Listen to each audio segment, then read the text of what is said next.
You okay?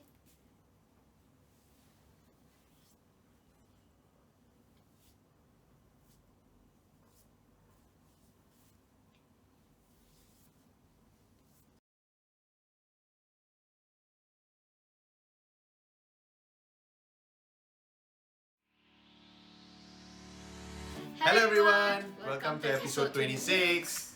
Okay, today's episode will be shared by me. The title is Kanchana. Okay, this is not going to be so horrific like the movie Kanchana. Okay, so you all understand why I'm using the title in this story I'm sharing. Okay, I remember very well when I was primary 6, I lost my grandmother, my mom's mom. So her name is Kanchana,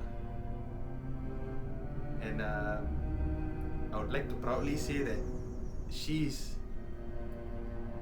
my most favorite grandmother, and I lost her when I was primary 6, 12 years old. So right after she passed away and all that, right, I felt sick. So I was having fever, I was having a lot of migraine. Can say because I was like actually yearning for her. You know, I couldn't believe she's gone. So there was this time where I had very high fever. So I was basically at home. Like couldn't even move, you see. I can't even move. I can't even get up to go to toilet. So I was in that kind of a situation. So at that point of time, my mother made me sleep on her bed. So it's like my mother was beside me at all times to look after me. So my father and my brother would be in my room lah. So I was in that kind of a situation. So there was once where I was a bit hungry. After so long, I was feeling a bit hungry again. So my mother said, okay, I'll make for you something lah, like something soup or porridge like that for you in the kitchen. Just wait for a while. So I remember that every half an hour to 1 hour, my mother will come to check my temperature to see whether it's on. Then she will put a wet cloth on my head to bring down my fever because it was not going down. Don't know for what reason.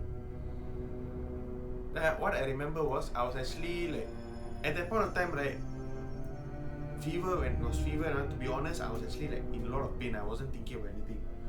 But when my mother was in the kitchen, right, I was actually thinking of my grandmother. I was like thinking about her. I was like, hey buddy, why you left me so soon? Because she loved me a lot. She really loved me a lot. Likewise, I really love her a lot. So I was like thinking, where are you now? Are you safe up there and all? When will I see you again and all that? My mother came to the room again. This time round, she didn't say anything. She just checked my fever, everything. She just looked at me. She put the cloth. She was all the way beside me this time. She never go to the kitchen. Then I was just looking lah, Ma, make ready, a bit hungry lah. But my mother, right, was just looking at me. Okay, to be honest, I couldn't actually see my mother's face. So I was a bit blurry. I couldn't really see her full image. So I was like, Ma, you okay or not? Go make lah, very hungry lah. Just looking at me only. So my mother, right, she wears slippers in the house. That's when I like think, hey, where's your slipper? How come I never hear any slippers on? Hey, look, where's your slipper? From the kitchen, right? Because there's a distance from the kitchen to the master bedroom. I could hear my mother walking and coming to the room. So imagine my mother was here. So when I heard the sleepers, I turned here. When I turned back, right, gone. Now my mother come. Yeah, who are you talking to? Why, what happened? I said, you just only changed the towel for me, right? My mother was like shocked. No, I never changed the towel, what? And I sat up, I sat up when I asked all this. So my mother just touched my body to tell, no, I never come. Eh? You no more having fever? I so touched, I so touched. No fever. So I was like, what, why? No, Ma, you really came, but you never come with your slippers, no? I said, no, I'm wearing my slipper, what? I even looked down. Yeah, she was wearing her slippers. So this thing was going on in my mind, and like, what? At that point of time, I couldn't think who it was or what it was. I was like very scared also.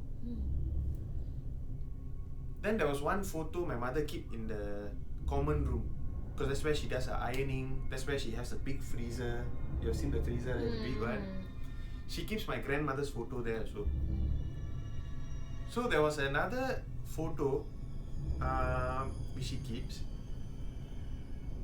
I was just looking through the album, I miss my grandmother.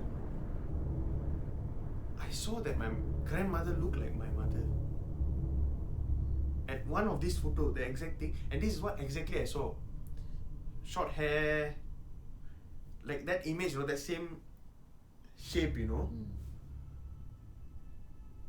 Then only I think, was it paati,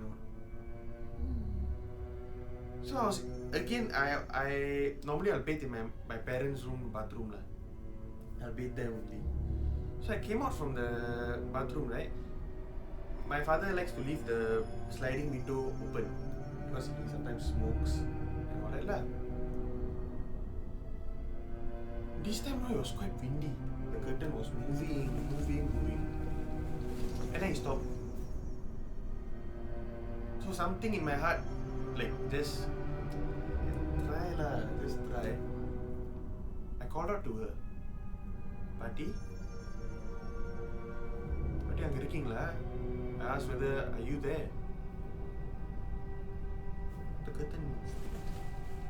So I was like, okay, maybe coincidentally windy lah and all that. So I wait for the curtain to stop again. I said, Paati, are you there? I asked in Tamil, because I only speak to her in Tamil. The curtain moved again.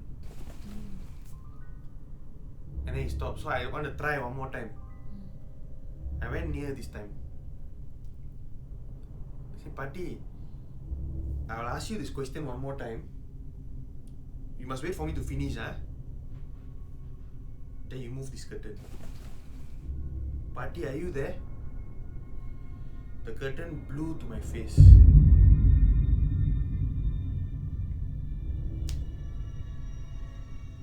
And her smell was there.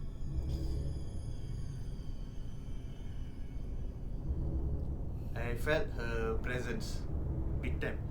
But sadly, I couldn't see her.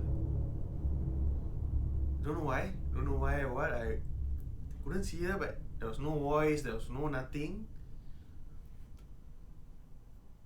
I remember at the corner of the room, right, at the door, my mother was actually hiding and seeing what I was doing. So out of that sad excitement, right, I went and tell my mother, Paati is here, ma. My mother teared because of that. Now when I think about it, I should have told her later part. My mother teared because of that, no? So my mother teared and she walked away already. I just looked back at the window, I said, Paati, I don't know where you are, I hope you will be fine. All this I was telling in Tamil. So you'll be fine. Rest in peace, Paati. I'll see you soon, okay? I really miss you a lot, I love you a lot. And while I was actually telling all this, right, it was still windy. It was still windy, like as though her presence is there. It's there that I don't know whether she's touching me or not. Then after that, not windy already. Then to counter check whether was it really windy, I looked down on my window. I was living in the 5th floor. The trees all weren't moving, nothing. Totally nothing. Then after this, no other incidents like this happened. But at a later age, right, when I thought back of this incident, I actually did see my grandmother. Because I saw someone walk to the room, put the towel for me. But it's just that it was very blurry. Because I remember when I went to see the doctor, so the doctor said, how come you are feeling so blurry, like you can't see? I was having a very bad headache and all that. So maybe because of that I couldn't see her image. I wish I wasn't having a fever. But the thought of it that after she put the towel for me is when my fever went down. It's like very upsetting lah. It's very upsetting that I had to feel her presence like this when I was very sick. So when this Tamil movie Kanchana came out, it meant a lot to me because not because it's a frightening ghost, it's a vengeful spirit. No, the name. So whenever people nowadays tell Kanchana ghost come already, they think, wow, very violent ghost. But my grandmother was a very soft-hearted person. She wouldn't even harm an animal. So like, sometimes it's very sad that she's no longer around lah, my grandmother, because she would have really loved to see Anju. Really, seriously, she would have really been very happy and all that. My grandfather also no longer around, but at least he saw her. It's just that one wish lah, like in Tamil they like to say alpa asa lah, like like that. That feeling that she should have seen, right? So yes, this is not a creepy episode like what I used to share, but this was rather an I don't know what to say lah, very emotional right now also because I really miss her a lot. Okay, so don't cry. It is an emotional thing. So we all believe in this lah, like whoever our loved ones or anyone we know passed away, they will definitely come back and it's like a last goodbye lah. Yeah. It's like a last goodbye because they can't be here for so long. They have to go to we believe in Hindus is either heaven or hell. Yeah. So it's actually really time to go up. So before she could go up, she actually come and visited you and your mom, which in a way lah, she visited mother. She visited. So don't worry, she's definitely up there watching all of y'all. She's over there like an angel, to protect all of y'all. So I think we're going to end this episode. Yeah. So we will see you in our next episode soon. So until then, signing off, Varshan. Anju. Ciao.